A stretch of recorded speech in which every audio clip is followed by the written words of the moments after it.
আচ্ছা আমার চুলগুলো কালার করলে কেমন লাগবে আমাকে? এটাই তো এখন ট্রেন্ড। ম্যাডাম আবার ভুলে গেছি, আপনার মনিতে আমি এক্ষুনি সেরে এনেছি। সে মানে দিল না, এই ফোনের ডিসপ্লের টাকাও হবে না।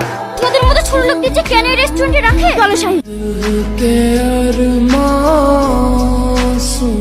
ওরা কারা মা? তোকে বিয়ের জন্য দেখতে এসেছে। আমি এখন বিয়ে করতে পারবো না। পাগলামি করিসনি, তুই তোর আপুকে ভালো মতোই চিনিস। তাড়াতাড়ি রেডি হইলে। সত্যি ভাই, এমন ভালো ছেলে পাওয়া এই যুগে সত্যিই খুব কঠিন। আব্বু আমি এখন বিয়ে করব না। কেন? আমার এই বয়সটা আনন্দ করার, ঘুরে বেড়ানোর। এই বয়সে আমি বিয়ে করব না। বাজে বকো না, ওর মতো ছেলে আমাদের এই অঞ্চলে আর একটাও নাই। হতে পারে ও ভালো ছেলে, কিন্তু আমার ওকে পছন্দ না। তোমার পছন্দ আমি জানতে চাইনি, তোমার কি পছন্দ সেটা আমার জানা আছে। তোমাকে রোহনকে বিয়ে করতে হবে। তুমি বিয়েটা করে ফেলো। কি? তোমার মাথা ঠিক আছে তো? সব শুনে যেটা বুঝলাম, তোমার আব্বু যেখানেই হোক তোমার বিয়ে দেবে। আমার মনে হয় এই ছেলেটা অনেক ব্যাকডেটেড। একে বিয়ে করলে তুমি নিজের ইচ্ছা মতো যখন তখন আমার সঙ্গে দেখা করতে